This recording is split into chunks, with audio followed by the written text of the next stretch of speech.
Hello and welcome to Lamb's Path Behavioral. My name is Meleni Grothe and I am a certified behavioral tech for preschool age children. Our goal is to educate our staff, partners, and the parents of children struggling with ODD on how to better manage it and how to spot the symptoms early on. You may be wondering, what is oppositional defiant disorder?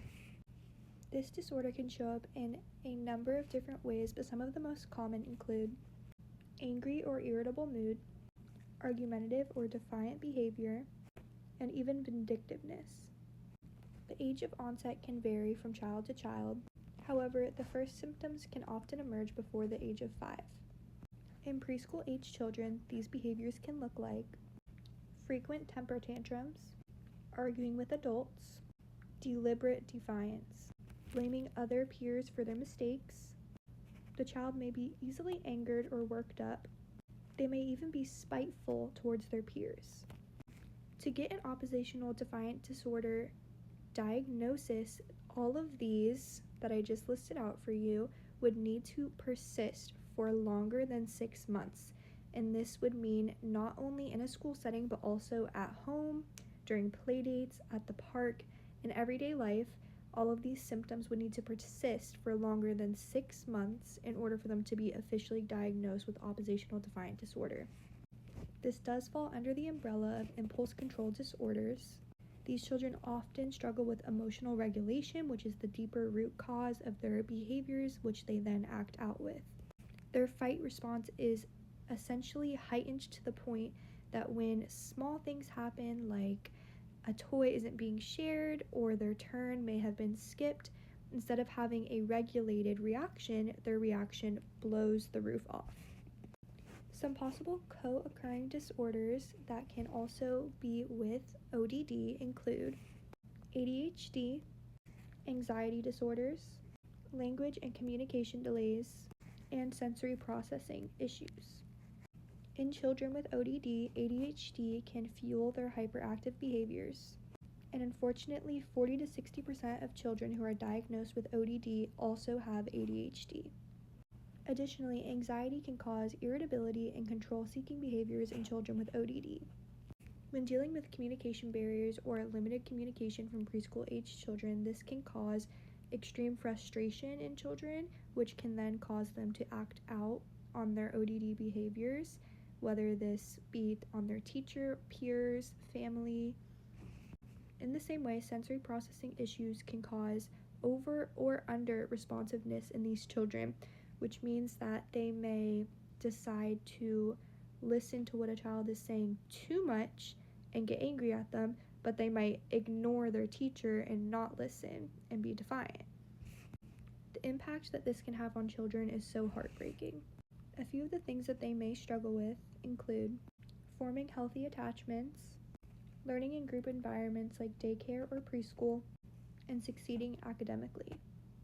Some of the struggles that parents of children with ODD face include high levels of stress, burnout, and guilt, poor family functioning, strained relationships, whether this be with their partner, their friends, family, their other children, or their child who is suffering with ODD. I have witnessed firsthand the impact that ODD can have on the environment and society. I was previously a preschool teacher, and I worked in a classroom for over a year with a child who was 4 years old who was diagnosed with ODD. She had many outbursts and a lot of behavioral complications in our classroom. She not only injured other children, injured teachers, but she also took up most of our teaching time just dealing with her behavior instead of teaching the other children. Thankfully, about halfway through the year, we were able to get a therapist for her to be in class 24/7 with her. This is why it is so important for early intervention when it comes to ODD. Children struggling with this disorder can cause a disrupted classroom dynamic, increased stress in the teacher and staff, and can even result in the child being expelled from these programs. Not to mention all of the healthcare issues that these children and families will face. More referrals to specialists, ER visits, they can be put on prescription medications at a very young age, Because of this, at Lamb's Path Behavioral, we believe that early intervention is the best path. When ODD is met with early intervention, it can reduce the long-term severity, improve the parent and child relationship, and decreases the need for more restrictive intervention later on. So, because of all of this, at Lamb's Path Behavioral, we offer a number of interventions for your child. Feel free to pause the video to read all about the services that we offer right now. As you can see, we offer a ton of different specialized interventions for you and your child to thrive. We offer parent management training, parent-child interaction therapy, cognitive behavioral therapy, social skills groups, emotional regulation training, collaborative problem solving, family therapy, school and daycare behavior support, and wraparound case management where we can connect you with speech therapy, OT, and more. We also offer a faith-based resilience building, which is optional, but we will give you the tools to support spiritual and emotional growth in your home. In some of my personal experience dealing with a child who actually had oppositional defiance disorder in our classroom, we saw that her RBT actually used a ton of very, very helpful tools to make sure that her classroom management was not disrupted by this child.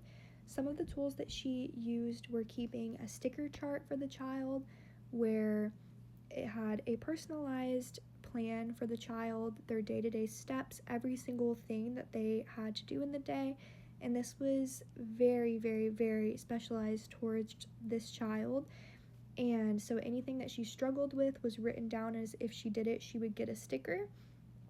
And throughout the day, she would get to pick whatever sticker she wanted and place it on the item. If she did it with good behavior, if she didn't, she would miss the sticker, and this chart went home with her and came to school with her. That way, she was not only getting that intervention in school, but also at home. And then mom was on the same page with how she did at school. Her teacher was on the same page with how she did at home, and they were able to collaborate together to give her prizes. So if she went 1 week without missing a sticker, then she could get a toy that she had been wanting. Or if she went the day without missing a sticker, she could have her iPad when she got home. But if the folder went home and mom saw that she was missing stickers from at school, she wouldn't get iPad. This is the type of things that I learned personally from dealing with this child, and these are the type of things that we want to teach other parents and teachers to be able to integrate into their classrooms and homes. We also know that it is not easy, and it really does take a village when dealing with these types of problems in small children. It can seem so daunting to even start to get them help, but we are here to walk you through every single step, and the most important step is always the first one. We also know that sometimes one type of intervention isn't enough, so here is a list of other places in the Port St. Lucie area that can potentially help your child with other things they are struggling with. Solutions, Therapy, and Learning. They offer speech, language, and occupational therapy.